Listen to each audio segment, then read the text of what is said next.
And welcome to another exciting installment of the Terrorisk podcast. This is going to be episode 81. I think it's like 8 o'clock p.m., November 22nd, 2023. It's the eve of Thanksgiving 2023, and I'm with Bo.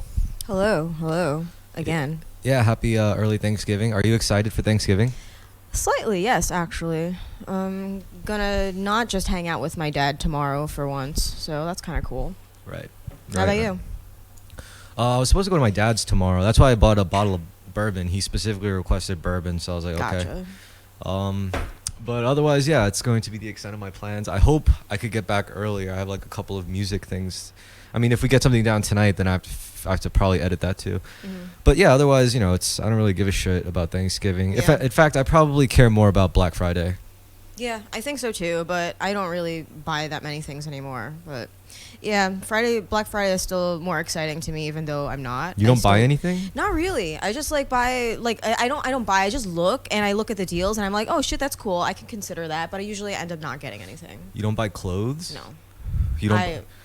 Isn't it like if you get like a bikini in the winter, it'll be cheaper? Oh yeah, totally. I mean, literally, even after summer's over, they're even end of summer, they're already fucking getting ready for all the winter shit. So, Where would you buy swimwear? me, where? Do you go to like Five Below? No. The last swimwear things that I bought were probably from American Eagle or Hollister or something similar, like the same fucking group of companies or whatever, like the basic bitch shit. But All right, yeah. so look, I don't have any experience purchasing women's underwear or buying like women's swimwear, but I just want to know because I mean, when it comes to like the amount of surface area those kinds of clothing articles cover, it's not that much compared to like a full shirt, right? Yeah. So I don't know, when it comes to like a question of quality, like how would you tell the difference between just take like a bikini, for example. Yes. Like what would be the real difference between like a $15 bikini and like an $80 bikini? Well, I've never actually experienced an $80 bikini, so I wouldn't know, but I've noticed that the quality does get better in regards to like having an actual lining or like maybe double layers of fabric. Usually if you're getting like a cheap ass bikini, like you have like one layer and it kind of like is advertised as underwear too on some, I guess, Chinese sites and stuff like that. Right. Yeah, but if it's more quality, it's like double layer lining, stuff like that, waterproof, non-pilling. Yeah. Yeah. And it's also another thing I've noticed about like clothing. Well, I mean, all right, first of all, like women's clothing, like I really wouldn't know the difference, but I know there has to be like a difference. Like maybe just the way the fabric feels on my taint just happens to be like way better than some shit I would get on Shein or some shit. Yeah. Like I could imagine that, and since it's like so close to like your delicates, like Yeah. I would imagine, quality probably is more. Yeah, usually I go for 100% cotton just because I have very sensitive skin in general. Yeah.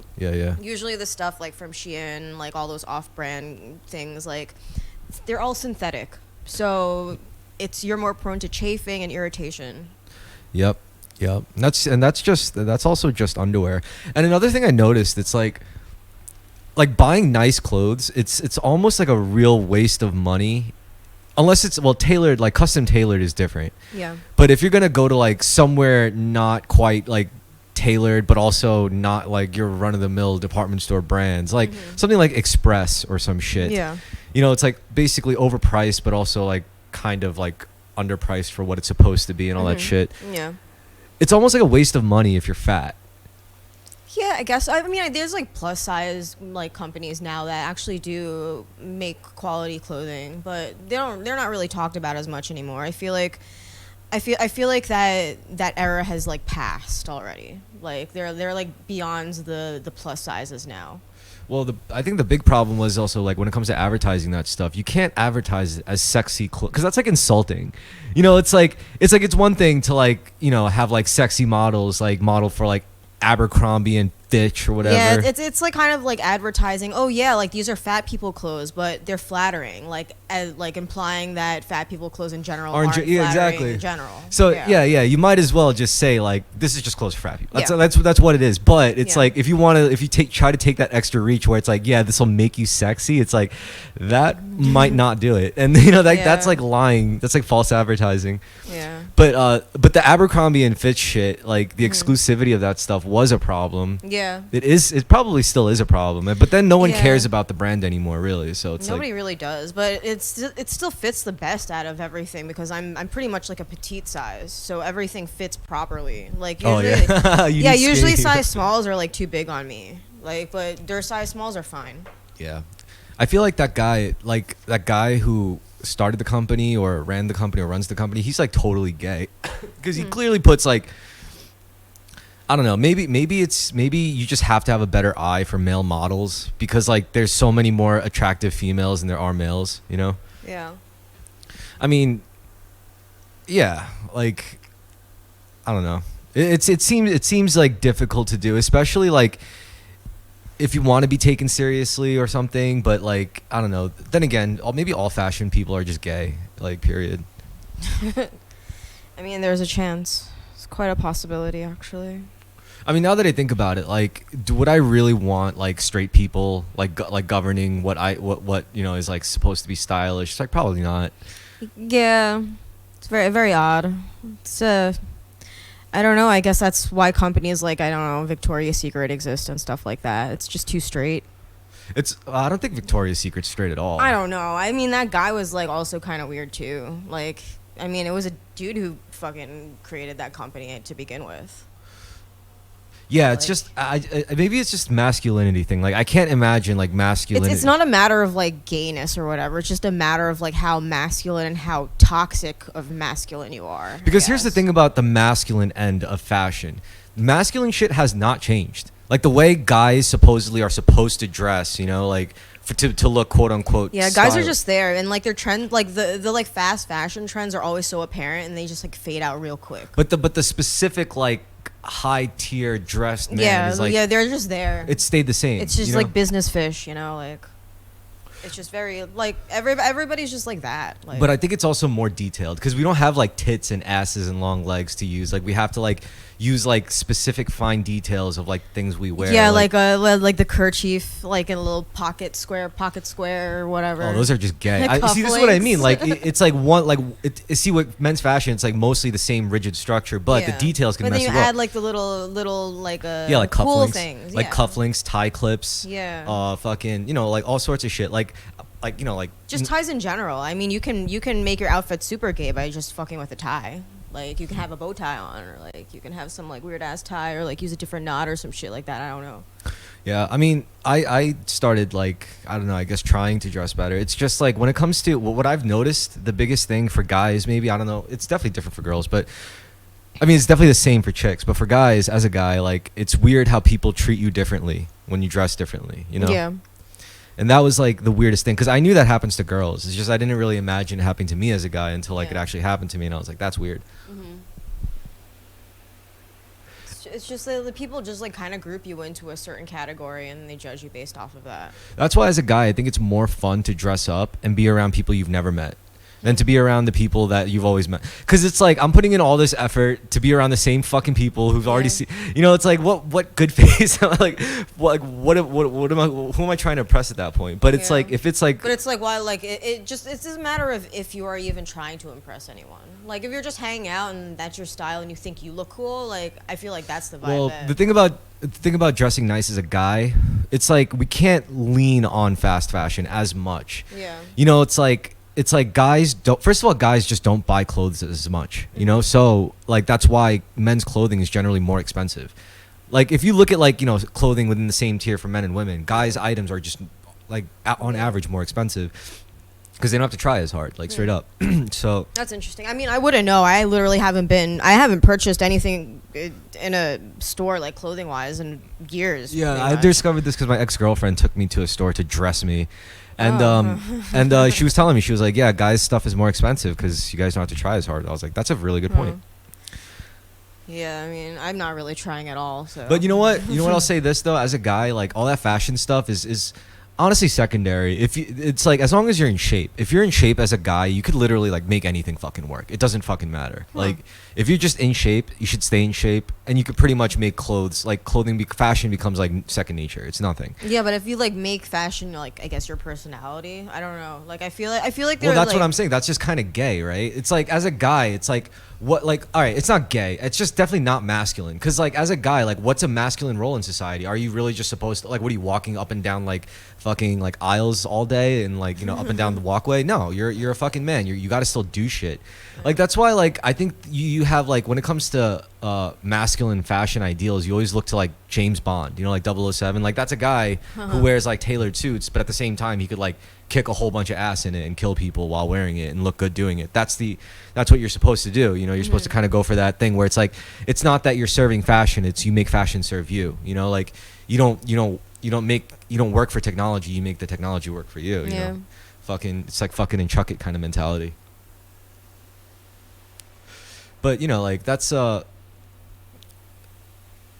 and I suspect like you know as time goes on, I don't think guys' fashion is gonna change much. I think it's gonna pretty much maybe certain things will change. I feel like men's like fashion in general, like all the pieces are there. It's just it kind of like it doesn't surface the way that women's fashion trends do. Like they like for instance like I don't know. I feel like what was it?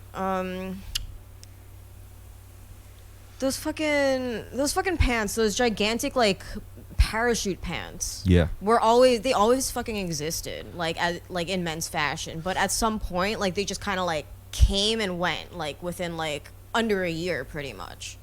It's also like what demographic it was appealing to, you know, yeah. like and also they're like very concentrated in certain like I guess like what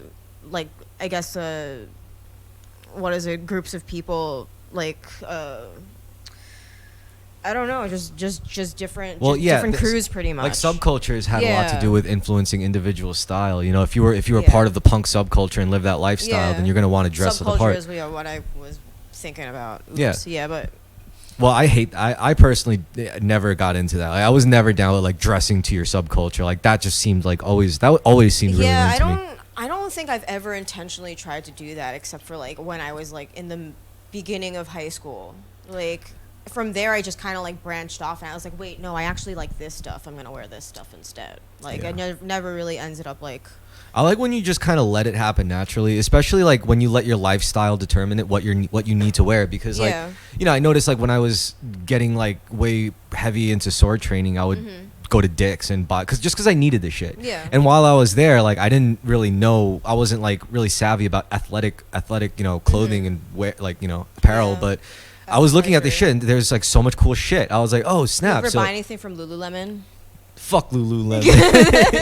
They're athleisure.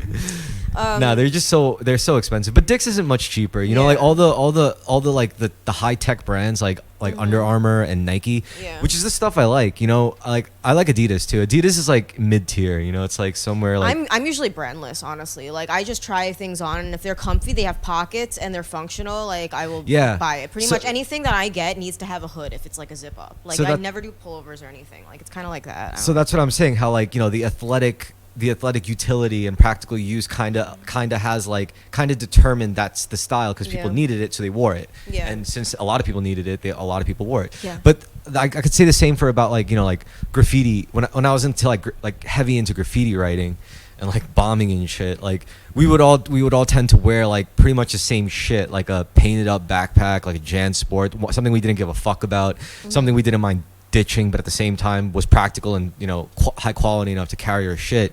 Also, like you know, we would all want like you know jackets that were warm, but not you know too hot, and that weren't too bulky, and that had inside pockets where you could keep that could fit spray paint cans, and you didn't care about getting paint on it. So it's like all this type of shit, you know, it's like that's an example of how a lifestyle. Yeah, I'm more of like I don't really like lifestyle, and it's more of like a functional fashion for me. Like it doesn't matter like what lifestyle it's from. Like I'll use like hydration packs like that are specifically for like rave people and stuff like that, and like backpacking shit. I have packable down for like climbing and like camping and stuff.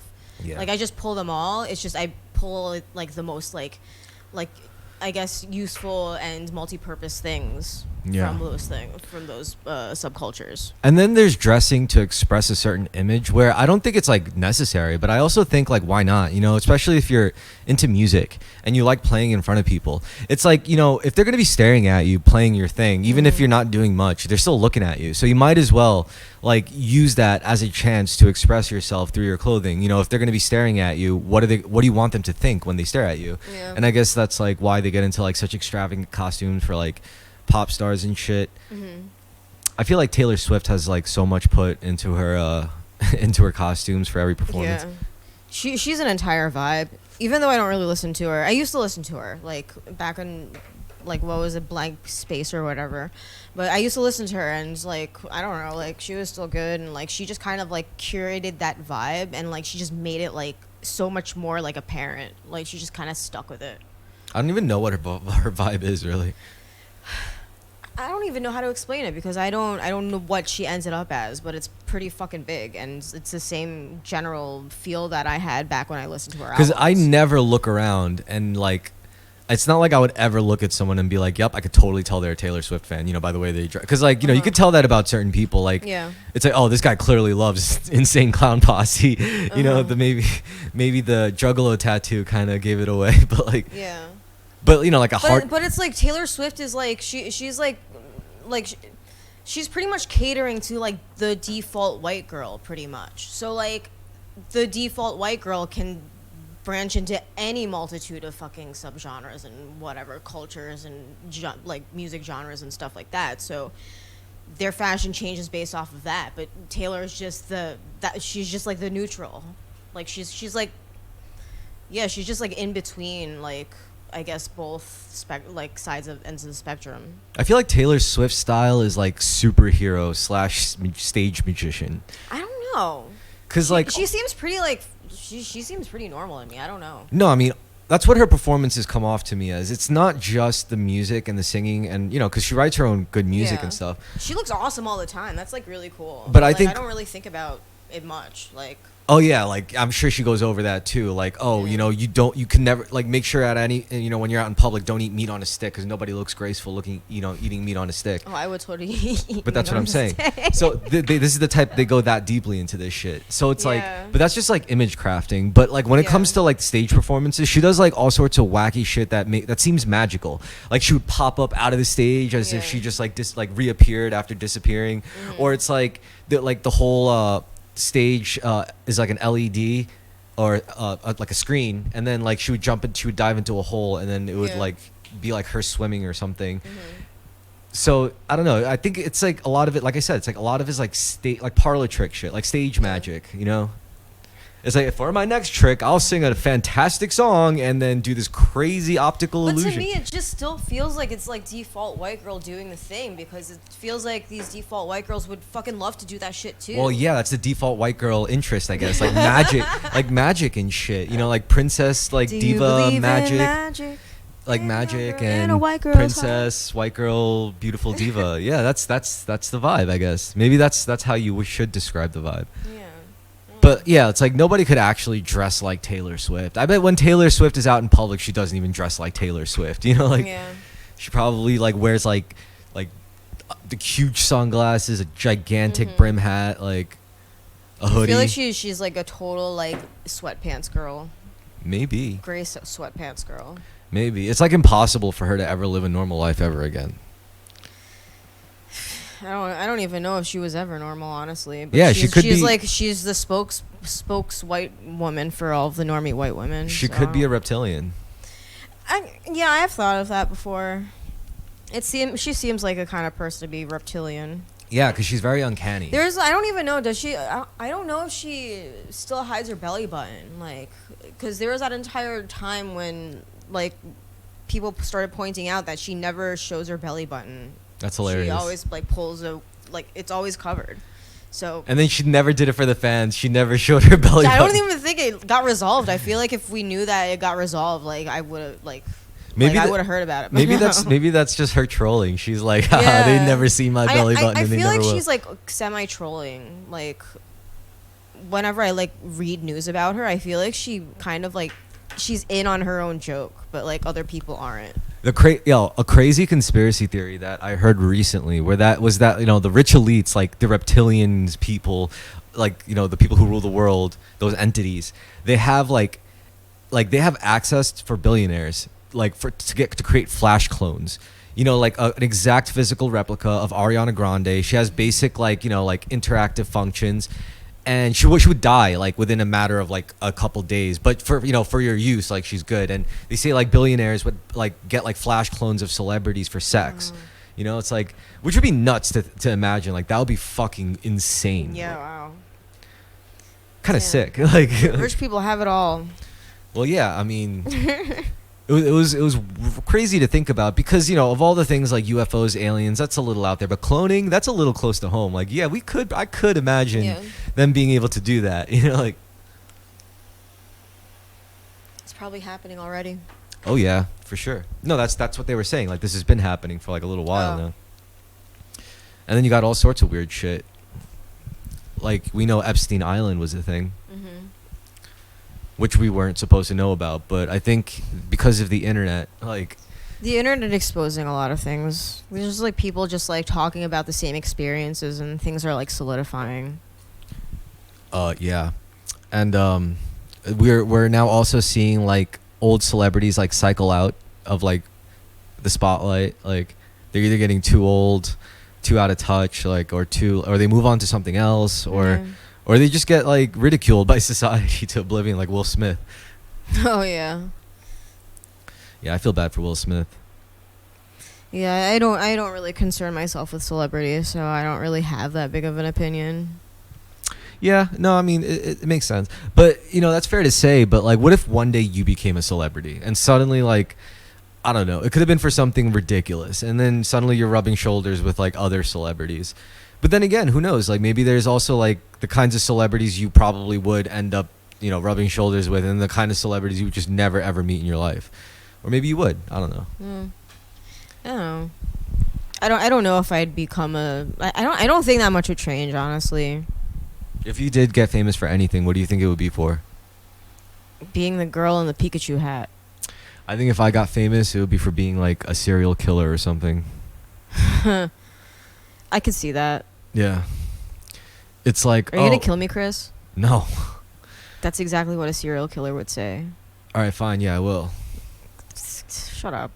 I mean, I don't know. It's what else? What else would I realistically want to get famous for? I mean, if I were a serial killer, there would be like political killings. Maybe like some. What if you just got famous for just like hanging out with Mochi? I don't want to get famous for that. It's just regular life. Yeah, but what if you did?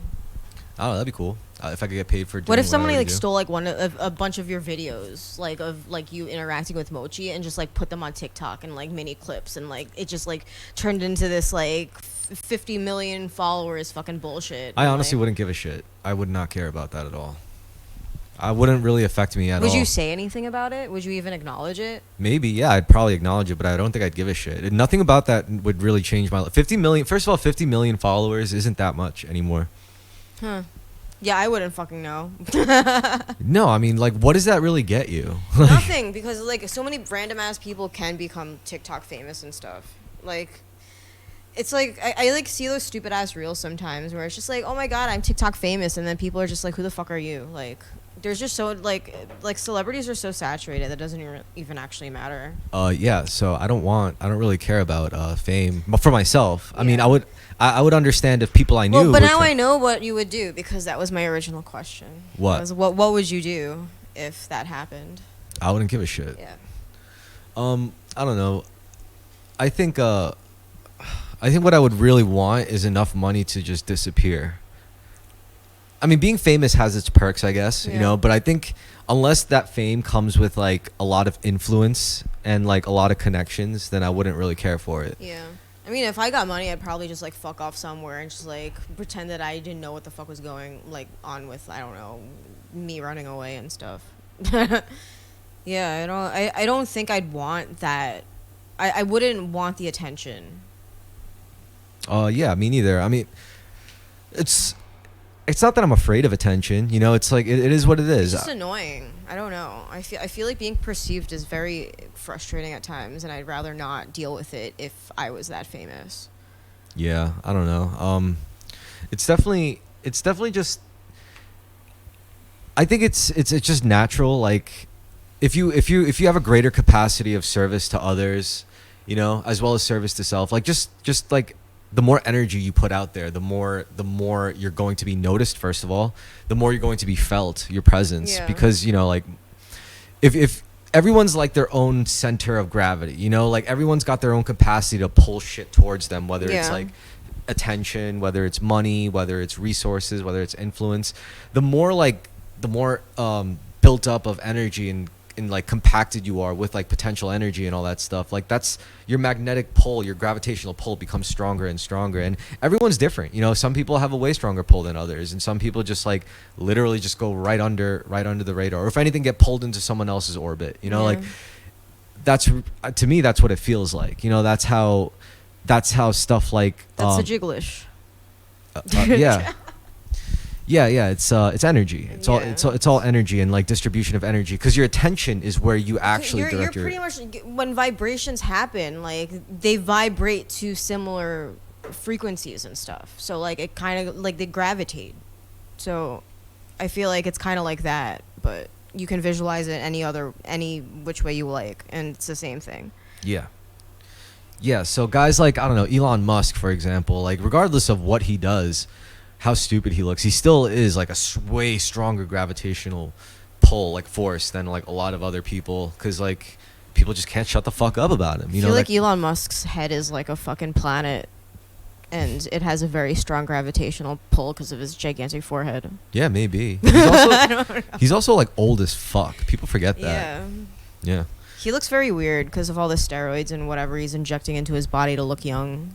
I don't think it's. Teen blood. I mean, if you have like billions of dollars, you could definitely afford to like buy yourself a couple decades more of life.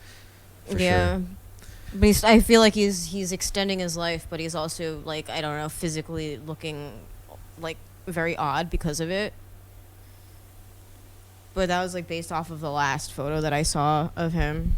Yeah, I think the real secret to like, I mean, what rich people really do to like, aside from just plastic surgery, but their real key to like living forever is probably, aside from all those like crazy treatments, they could also afford to like avoid the shit that we consume that fucks us up. Like, Yeah. we smoke cigarettes, we eat like crap, we fucking breathe in crap air, we drink crap water and drink crap products. Like, Yeah, I wonder what air purifiers these celebrities use in their homes and stuff. Like, is it like built into their house and stuff? Like, what's the maintenance deal, you know? well, Like, it probably depends how fucking rich they are, right? yeah. It's just interesting because, like, I'm pretty sure they're not, like, fucking using whatever they're fucking selling at Home Depot. Like, there's got to be, like, some crazy-ass fucking air purifier that they could afford. Well, I mean, it works a couple different ways, right? There's that way where it's just pure excess, but then you look at like in like the mountains of Tibet, and you go to some of those like temples, and you look at the monks there, and all they do is just like they eat what they eat, which is not much, just what they Yeah. need. They're in the mountains air. They so got it's, that like, clean. crispy mountain air. Exactly.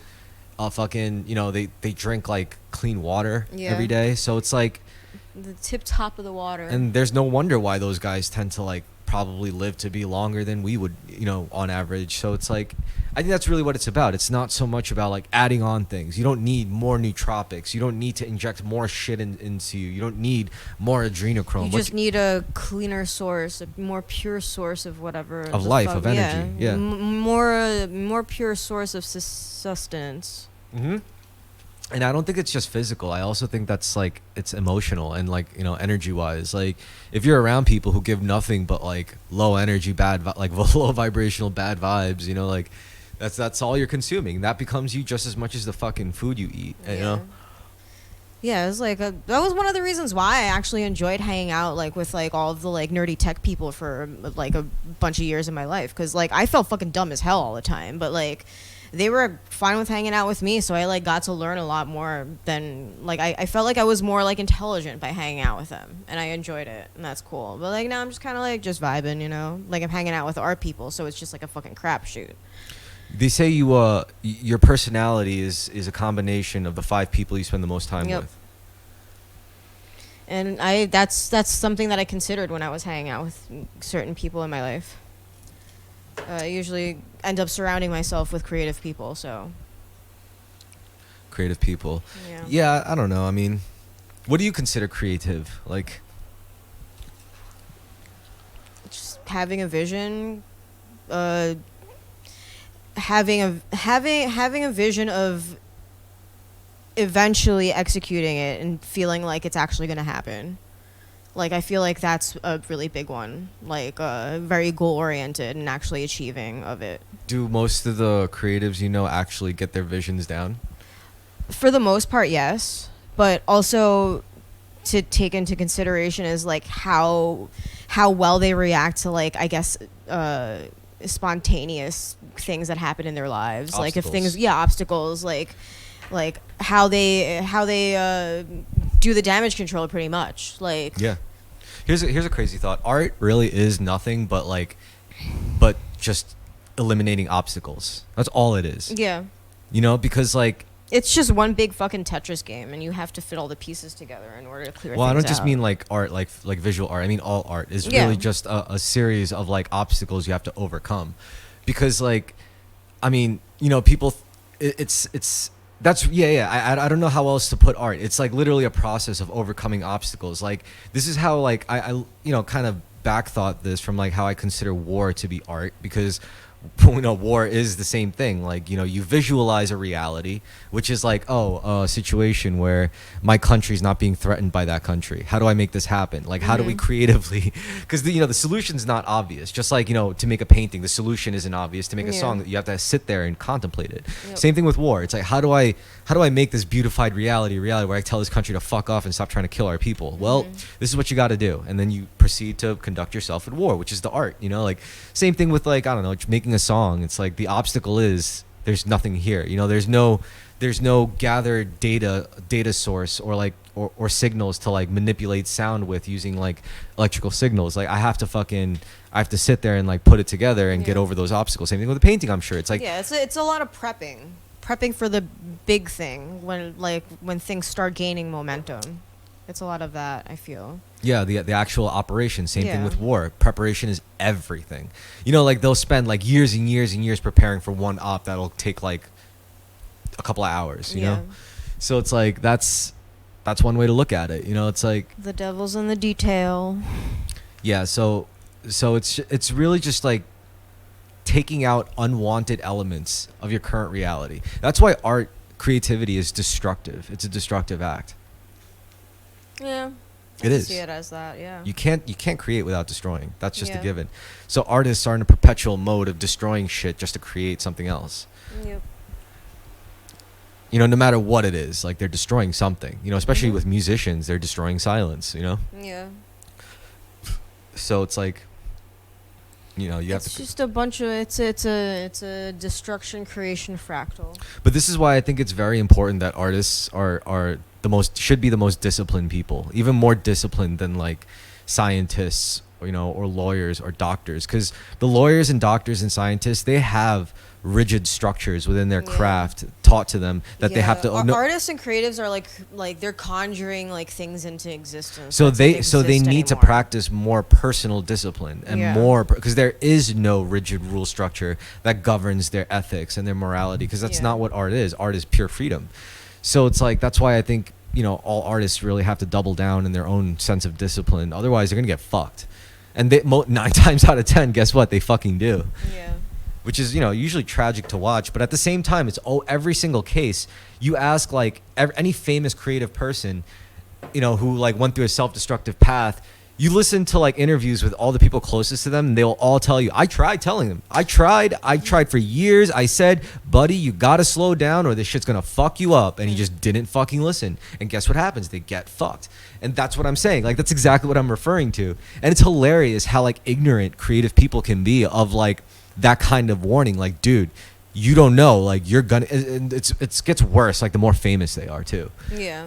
So it's like the more well known they are, Because they get more unruly with that stuff because they already got this far. They must have been doing something right. which is true most of the time. It is Yeah. true that they've been doing something right, but it's like, I don't know. It's like how do you isolate what went wrong? It's definitely for me. I think it's an error in their system of values. It's when them as artists were valuing the right thing at first that got them to a higher place, but then their value shifted to something else without them Yeah. realizing. It's like at first I just liked creating. I just liked making this shit. But then as the money came in, as the influence came in, suddenly it's like I also like making money, and I also like buying cars. I also like buying jewelry and fucking Yeah. hookers. Like I like all those. There's other also things. different groups of that too, because like I feel like my group of like artist friends that I hang out with, they all like have some sort of ADHD where they just always divide their attention to something, a different project or something, or they get distracted. And You know they what I have think other that a things lot of going that has to on. do isn't just ADHD, but it's also fear. Because the problem, this is one thing I had to really get over as a music producer. It's when you finish a song, it's way more vulnerable than when it's unfinished, Yeah. because then it's finally something not just other people can scrutinize, but you have to scrutinize your own work over. Now that it's out there for the world to see, to judge you based upon, now you have to see, like, because ultimately you're going to listen to over, and you're always going to find things you could have done better. I don't think it's really fear. It's more It like is fear. It's absolutely fear. No, I feel like it's more of like prioritizing based on like I guess like how comfortable. And, like, and all right, and why but would it's, you like, not really and like why a would you seek comfort? Because you're it's- afraid of being uncomfortable. I don't think it's. It's fear.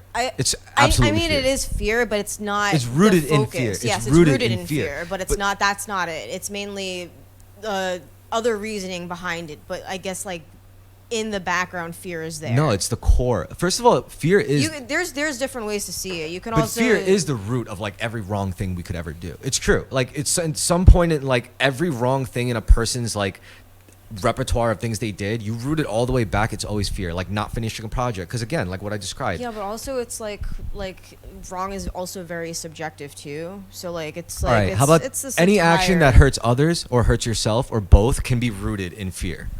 Some Yeah. kind of fear. Yeah, just but the key word is rooted though, because like I feel. But like rooted it's- means that's the core. So if you solve that core, then a lot of other problems above that in the But hierarchy there's get other solved. things that could be rooted also. Like it can't. It's not just fear though. But fear is the most primal one. I That's feel why it's it. the deepest one.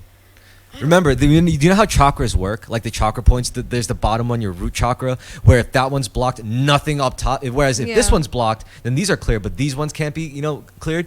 That's how it works. Root chakra is the first, like, essential chakra, the first one, which is survival. And that the number one element that blocks that most primal chakra point is fear.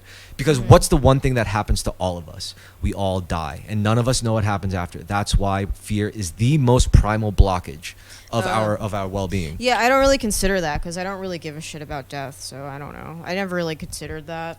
It's But- not about giving a shit about death. But it's like look, I don't no. like. It's not because it's a multi. I don't It's give a shit about no, it, no, which no. means that I don't think It's a about it. multifaceted problem. For example, you could still be stuck in the root chakra if you say I don't give a fuck about death, because that could also be easily described as you just fear enjoying life. I don't know. I Because if feel you like didn't, I'm enjoying my because life. if you so didn't, I because if don't you know. did enjoy your life, then wouldn't you be afraid of dying because you actually appreciate the I don't gift know. you've I been could given? enjoy my life and still be like, I'm good. So then you don't value life. I don't. Life is cool. If it's still existing, I'm good. Like if it's not, then I. So then you I don't. don't fucking know. So you don't feel like it's worth fighting to protect your life. No, it's worth fighting. But So if then it you do hap- fear dying. I just want to prolong it if it's enjoyable. Okay, so I'm saying you do you But think? I'm looking more as like the pleasurable part as opposed to I guess the scared part. So you're trying to be like a hedonist about it. I guess I don't know. I don't really think about that either. These are all but- like everything you're describing. These are all just copes. At the end of the day, you could give me whatever cope you mean- want, but that's all it is. I It's mean, just you a could cope. also say that like What I you mean, could do- everybody's coping. I mean, what you could do is you could just say, "Yes, I'm afraid of dying because I loved life. I love my life. Therefore, I'm I'm." not afraid of dying. Why not?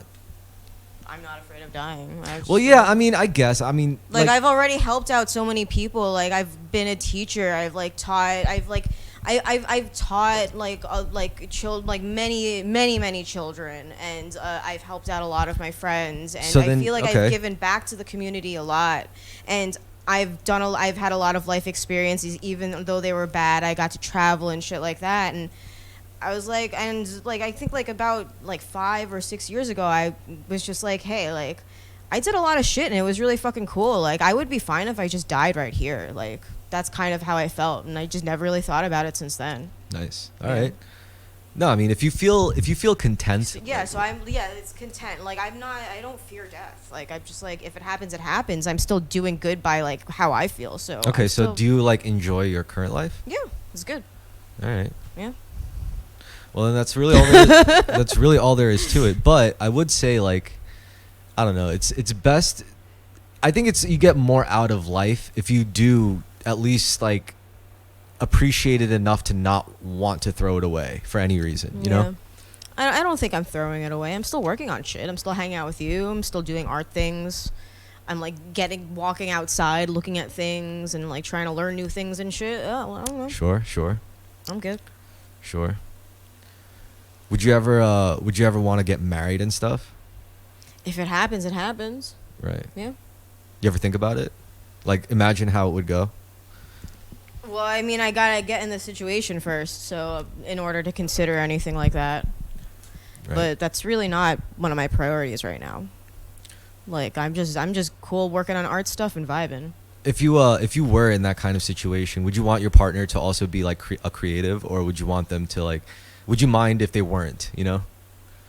I don't know. I feel like I'd rather a creative person because then I would be able to relate to them more. Right. Yeah. Do you feel like being with another creative person though would kind of be like a little chaotic if it's like two creative people in one relationship dynamic? Well, I mean, creative people don't just date any other creative person. Like, there needs to be compatibility also. So it's just a matter of finding somebody that fits with you in that creative aspect. For sure. Yeah. For sure. I don't know. Like, they have to be like. Like, you got a vibe. I'm not gonna fucking date somebody like Banksy. Like, I don't know, he's not my vibe. Wait, first of all, how can you say that? You never met Banksy. I already see it through his fucking art. I don't like it. So you don't. I want to like the person's art. Like, I can't I don't feel like I can. I don't feel I can fully appreciate somebody and date them if I don't like enjoy their art. Really? That's Yeah. interesting. Because like. You know, like for me, it's like I would date someone if they were an artist and I didn't like their art, but I like them as a person. I would just be, and I'd try to be supportive, and I'd be like, yeah, but it's like, great. I don't want to try to be supportive. I want to be supportive. Like, that's the thing is, like, I know that I'm comfortable being supportive, and I will be like at 100% support if I actually agree with their stuff. The reason why I would be supportive and wouldn't mind like dealing with that is because I have faith. You know, I think as long as they keep doing it, their style is going to change. Yeah, but then you're just kind of like dating somebody for the idea of them and not like them themselves. Like, no, you're I'm kind dating. of like seeing like this potential, but it's just kind of speculation. No, first of all, I'm dating them for them, not their art. You know, like I'm Yeah. dating them for who they are as a person. Like when they're not making art, like how they act, how they handle things, how they handle relationships, how they view me, how much they appreciate me. You know, like that's what I would be. I wouldn't. You know, that to me is primary. And their art will be art or whatever will be secondary. Like I'd be like, okay, whatever. You know, because like, I don't know. I feel like I just like kind of like tightened my like, I guess, like expectations a lot more in the past year or so. Because like I'm not gonna settle for anything. Like I don't want to have to settle for somebody. I don't want to have to be in a relationship where we both tolerate each other and stuff like that. Like, so like just kind of like, I don't know, like trying to appreciate another like something that's so important to you instead of like just off the bat appreciating it for what it is not something that I would be looking for in another partner. Like, I don't know. Yeah, I if guess that makes sense. I don't know. It's just also, for example, like, you know, when it comes to even as a music producer, like I know, like if I dated a girl and I knew she was a music producer, like she could make shit I absolutely hate, but that doesn't mean it's bad. You know, it could be like straight up like, yeah, I wouldn't say that it's bad or like anything, industrial like, noise, you know, and you know, for you know, by industrial noise standards, whatever that person makes might be really good. And if I like them as a person, I'll be like, you know, I'll be like, yeah, you know, I'd be with you. And I think it would be even more fun and interesting and sincere if I could just be like, you know what, I hate your music though. Just full disclosure. And then she could be like, yeah, well, I fucking hate your music. And but I'll it's be like, also fine. like, I feel like you prioritize certain, like everybody prioritizes these things that they seek in a relationship differently. So maybe for you, like that's the way that you would do it. But I would put my art, like just art appreciation and like being able to relate to the other person's artwork, like on a higher like number on like the list, like higher up on the list. What I think what I would care more about, honestly, is like probably like their like how raised their consciousness is. You know, like honestly, like I wouldn't even care about how smart they are or how nice they were, even just like how much of the game are they aware? Like, do you know that like all this shit, this material shit, like do you know this is all just bullshit? It doesn't matter. Like Yeah. all the money we have, all the music we make, all the stupid like little art stuff we do with our bodies, like that's all just bullshit. Like what we really are deep down inside our souls, and that's what I would want my partner to like really be down with, regardless of what the fuck I don't How care. would you figure that out? Like, would you talk to them like straight, like just talk to them about it, or like would you just kind of like imply, like kind of draw conclusions? I based think off if you of their honestly, this lifestyle? sounds like really woo woo, but I think if you know, you know, and if it's like real, recognize real, you know. Mm-hmm. I think when people are on the same frequency, they just fucking get it. Yeah. And it's like, you know, it's one thing like if I was like in the same room as, and if I come across like a 70-year-old guy and we just both had like locked eyes and we spoke like a couple words and we were like, oh shit, like Yeah. we're on the same wavelength, you know, like yeah, then nothing's gonna happen. But I do think like it's very possible I could just, you know, come across a person and it's like, oh shit, they actually get it. Yeah. And it's not like I could say like, oh yeah, I've done this plenty of times, or because I haven't, you know, I'm kind of just now getting to this phase. So like I do think like, you know, because I've seen it, I've also kind of felt it, you know, it's like where I've been out and I did kind of, before I get a chance to really know them as people, you could just kind of like get a sense that someone's like on, like they get it, you know. Yeah. So yeah, I'm not really worried about it, you know, like so that's really what I would care about. And I wouldn't care if that person like was a doctor or a lawyer or a cop. Even if we were on that same frequency, I would go for it. I would be like, yeah, fuck it, you know, because like it would work. I think so. If it's like meant to be, first of all, as they would say in the most like crude sense, if it's meant to be, it's meant to be. But in a deeper sense, that's how I would put it. It's like, yeah, you just happen to be on the same frequency regardless. It's almost like, you know, like a soulmate kind of deal, or like, you know, like I just prefer on the same wavelength. You know, it's like we're on the same. But if we're on the same wavelength, then obviously our lifestyles would probably be similar too. Yeah. You know, maybe not exactly the same. There will be differences, but because like, you know, you would appreciate similar things. Like I appreciate taking care of, you know, my body, my mind, my soul. I appreciate like making music and creative stuff. I appreciate like, I don't know, like wacky developments in politics and science that just completely change our world. I like that stuff, like, because I've witnessed a lot of it. I witnessed smartphones become a thing. You know, I sat there and watched as people like had to like communicate with like telephones in their kitchens and living rooms to like now. Like I lived through all of that, and that was such a crazy change, because like before that, people, it took like half a century to see that kind of like, you know, revolution in like communication and like lifestyle, like living, like quality of living and shit. And I don't know, like now, because I'm noticing the changes are happening faster and faster and faster. So now I'm just excited, you know, like, and like, you know, I would want to be on a person. I want to be with a person who also sees what's going on in that level. Because if they're not at that level, then I could easily imagine them getting lost in whatever shit. And I feel like this exponential change is like very apparent though. Like, and also I feel like to an extent it's kind of concerning, because humans aren't growing exponentially. Humans are just humans. They still have kind of the same lifespan, and like they're not improving like technology and upgrading like that. So the technology is like already surpassing us, and like that's a little bit terrifying. I don't think it would be as terrifying if we had wisdom. If people had wisdom with intelligence, then it would be better. Because that's the biggest problem, is we have all this intelligence, we're not wise about how we use it and why we have it, and like, you know, the point of it all. Because right now we're using it just to like feed the military industrial complex, and we're in this like paradigm of dominance and power. And you know, it's a very crude way to look at it, but it's true. You know, everything is just meant to like feed the thing up top. And yeah, but that's always going to be like that. So no, I don't think so at all. I think it's not going to be like that. Well, I mean, it's going to be like that, like we're not going to see any change in our lifetime. I doubt that. I don't know. I doubt that, because like, you know, for example, if you told me when I was like in the 6th grade that everyone's going to be able to watch like whatever movie they want in a small little device the size of your Game Boy, I would have been like, shut the fuck up, get the fuck out of here. I'd have to see it to believe it. No, but it's like I don't expect like it's terrifying, but like not in like the like the jarring, terrifying way. It's kind of like you acknowledge that it's scary, but it's still happening, and it's gonna happen regardless, and you're going to have to deal with it, and like you're just gonna get used to it pretty much. Yeah, exactly. So I think it's not going to be unbearable. I think it's going Yeah. to be a bearable change. But for me, I'm going to look at it and be like, this is crazy. Like, this Yeah. is amazing. Just to be able to live through that, I think it's awesome. Amazingly terrifying. And that's again like, see, if you don't look at it, like you said, like you don't expect that'll change. But again, like, you know, like raised consciousness, you could understand like how you could remember what life was like before you saw the jigglies, and then after you saw the jigglies, you saw everything from a completely different perspective that made more sense, and it was a lot more like, okay, it's intuitive. I intuitively understand now why people kind of behave the way they do and why I behave the way I do. Yeah. Once you look at yourself beyond just your body. So imagine if like everyone thought like that. Imagine, and they said everyone doesn't even have to think like that. Just 1% of the human population has to raise consciousness, like truly raise consciousness, and that's the tipping point. That's when the I world feel like it's changes. happening. Yep, Yeah, yep, it's yeah. the internet is all the information out there. Yep. Everybody's starting to piece things together. I mean, that's my thing. Like, I want to be a real world example of that. Like that one retard who actually who managed to like meet God. You know, it's like, wow, of all people, right? And I think that was really my purpose here, is to be that fucking retard that nobody would expect this from, but that like if he of all people went through that, they have to at least consider it. They have to be like, what the fuck, like really?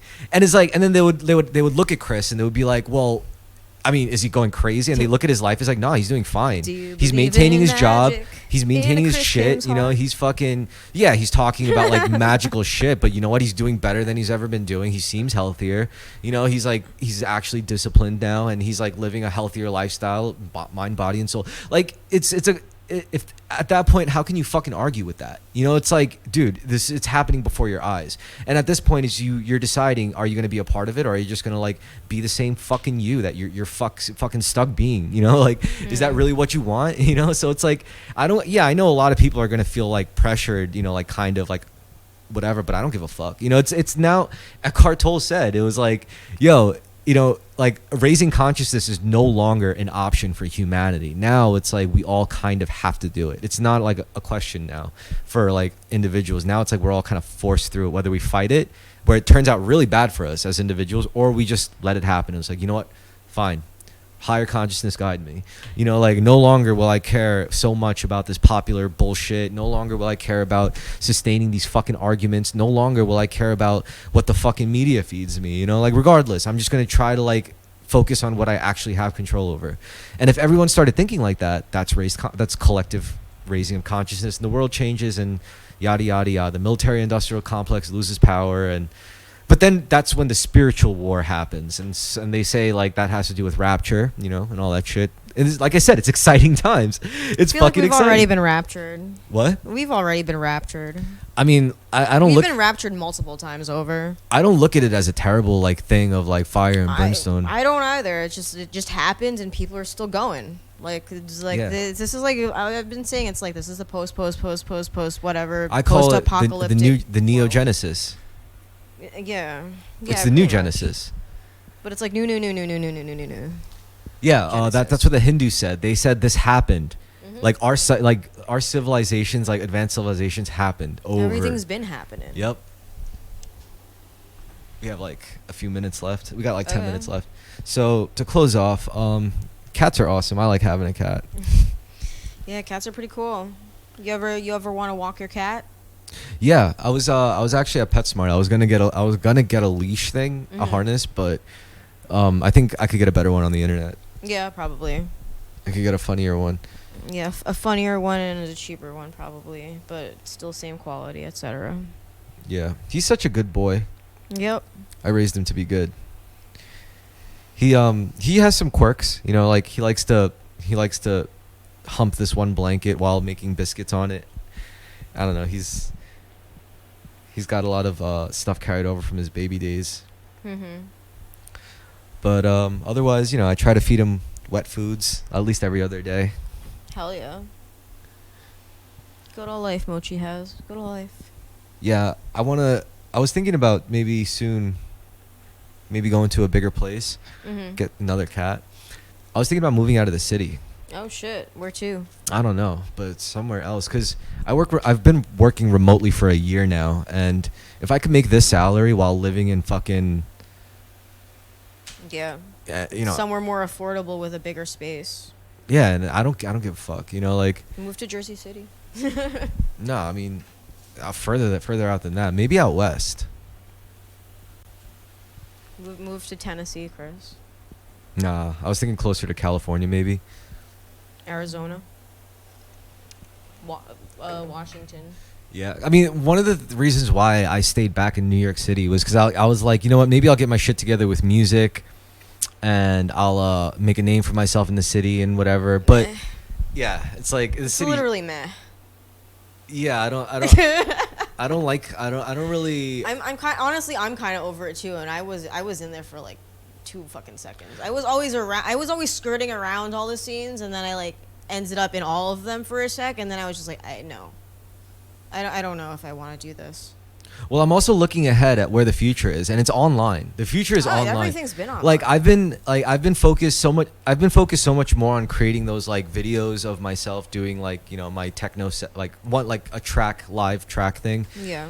And I think I'm gonna have a lot more traction with that if I just keep that up. Like I just, you know, last night it was so stupid. Like I was building it up in my head, like, oh, I gotta record this live thing, because like I don't know why I was freaking out about it. I think it was because when I was doing the guitar thing, it took so many takes. So then this techno one, I was like, kind of felt like it was gonna be like that. But then I did it, got it done in like second try. Yeah, that's good.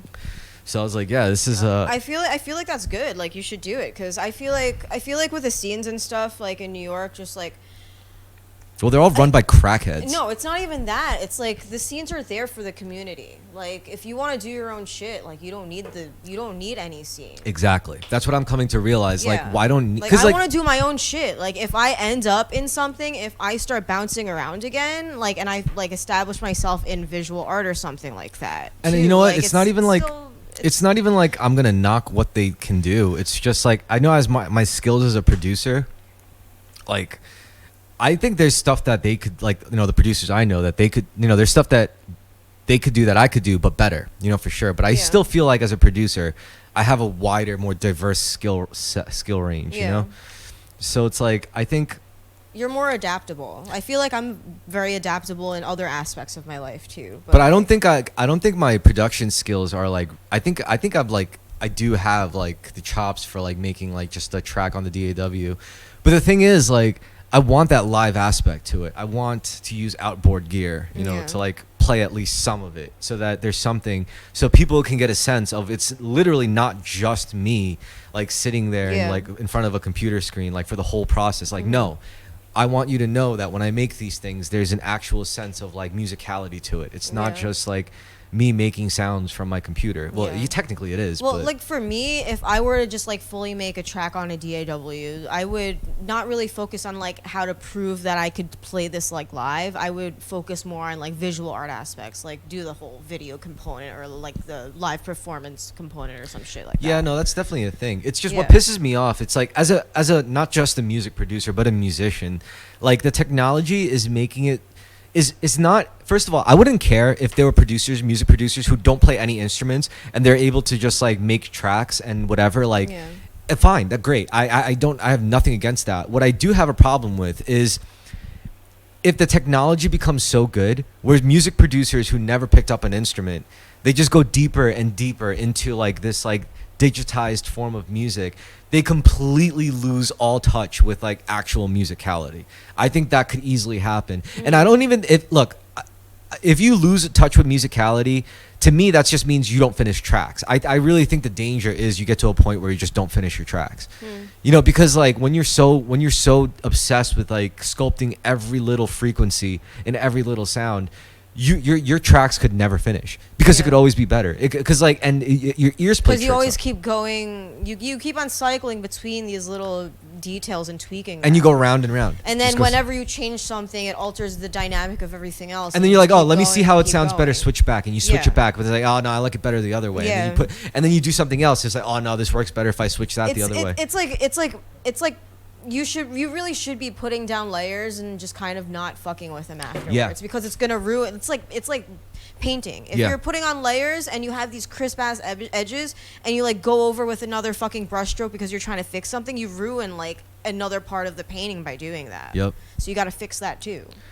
Yeah. So it's just like a never ending thing. And like I relate to that because I used to be super precise with all of my brush strokes, and it would take me like 3 hours to fucking complete like a just tiny ass painting. But like now it takes me like a fraction of that time because like I stopped like I started looking more at the big picture instead of all of the minute details that I just kept on fudging with. Yeah, because I realized if the tracks are going to be just what I need them to be as precise, but at the same time it's like costing me like 100 hours just to Yeah. get that one, it's not worth it. Then Yeah. I'm doing something wrong. Even if I get it right, like I'm still doing something wrong. You know, Yeah, like I used to tell my friends, I was like, get the general idea of everything down and then just like fuck with it once. And like that's kind of how I used to tell my friends to like start working on shit. yeah, Because like they wouldn't they wouldn't even make it like they would have like a song with like 2 instruments in it after like working on like a week, like working on a week like on it on the track. But like I feel like if you just lay it down, you see the big picture, and then you kind of like realize it in more detail. It's easier too. I don't know. I feel like there's like multiple ways of doing it, but like just as long as you're not fucking with it like crazy, like you're good. Because when you start fucking with everything, then everything else gets messed up. yep. And that's why I always want to maintain some kind of like live element now when it comes to like the songs I make. But you know, every once in a while I do just like getting down in the gritty, like with just me and the DAW and like nothing else, because like there is a sense of freedom to that. You know, this is just that, like this shit is literally just self-imposed limitations. That's all it is. Which, you know, I do because like I think that's just how I think. You know, that's always how I get better at things. It's like if the limitations won't come at me naturally, then I'll make them up for myself. So I'll get better that way. Because you know, when it's like martial arts, that's how you get better. Yeah, you're playing by your own rules in this regard. Yeah, but I do like to know that when it comes to like DAW shit, like I still know what the fuck I'm doing. You know, like also like technology is getting so good. You know, which is another thing. It's like what like you got to be smart enough to like see and like to know the value of something when it comes, because I mean it's crazy. Like I got this one plugin. I actually spent like hundreds of dollars on a plugin pack, like $300. But you know, now mastering is just like totally AI assisted. You know, like when it comes to like the mixing and shit, I'll have like an assisted mixing thing on my channels, and it would make it. And it was actually fucked up. I got into this because there was like a really good producer that I follow that taught me a lot. And then he posted a video. He was like, I get bodied by you know, like automated this AI assisted mixing thing. And so then he showed his whole process of doing it. It took him like X amount of minutes. This thing took like 12 seconds. Boom. Damn. Or 30 seconds or some shit. And then it's like it just did it all. That automation. But you know, it's like it's also knowing how to use it. You can't just like slap a plug-in into your master channel and expect. No, it's like you got to do it smart. You got to like. AI artists are the same way. They spend hours on fucking like tailoring their fucking like keywords and all their prompts and shit like that. And like same amount of time it would take for an artist to like create a fucking work of art too. To me, it's like it's the equivalent of like not like pressing the easy button. It's having the freedom to like take every sample, every little track on the layers, every layer, and sending it to its own audio engineer to like really make it better, and then having it send it back to me, and then I say, all right, now I got some pro shit to play with, and then redoing that on my end. Yeah. So it's like, yeah, it's really how you use it. It's not just the fact that it's. Well, that's like good fucking with the layers. That's kind of like what I was saying when I was like, yeah, just like lay down like a rough draft of everything, then flush it out. But you're like sending all the parts separate, and then they're coming back, and then you're just like fudging with it for a second, then leaving it alone. Well, yeah, and then you can't fuck with it for mad long. And then once you have like the layers there, then you do like the whole like mastering process of all like the mix, where they all fit together even better. It's kind of like where you have the product and it's a pristine product. Now all it needs is a nice vacuum seal packaging. You know, like that's it, and it's got that gloss. Yeah, it's kind of like stitching like a quilt together. Yeah. Because like you have all the pieces there, you have to just make sure that all the the ends are like stay sewed together. in together. Yeah. Yep, pretty much. So yeah, music production's pretty cool now. I think it's gonna get a lot more hectic. I don't know. It's gonna be different. I'm just glad I'm able to do the live element, because now it's getting so easy where like anybody could just get up and like make like stuff. But you know, I think it's a little harder to show you have a fundamental understanding of like measures, bars, and to be able to like actually, you know, segment tracks and like at least put the foundation together before you consciously layer stuff on. But you know, I like it because like I think like, you know, a lot of like DJs and producers now that we know get lazy, and then they're not really trying to improve because they think, oh, you know, I know enough, I could do this when I get around to it. It's like, no, now you can't. Now there's like a whole like generation of new You blood. always have to be learning, pretty much. Like, no matter what you're doing. Like, there's always something new to learn about your craft and stuff. Yeah. So we could wrap this up. Do you have any shout outs? Do you have any plugins you want to? Shout out to my dad. Happy Thanksgiving. All right. I just want to say shout out to the Native Americans. Thank you. I'm sorry about what happened to your people, but thank you for inviting the white people over so America could start. Yay. I I don't do Thanksgiving that much. It's just a holiday thing, so. Yeah, well, the day after Thanksgiving is Native American Heritage Day, which is probably, you know, we probably shouldn't even have Thanksgiving at all and just have like Native American Heritage Day. But I'm not a holiday person, so. Me neither. Yeah, I'm definitely not a holiday person. Shout out to everybody who was involved in every disaster ever. Yeah, I don't really celebrate holidays. It's a day off. I'm sure my dad would want to see me, so that'll be nice. Yeah. But anyway, good night, y'all. Bye.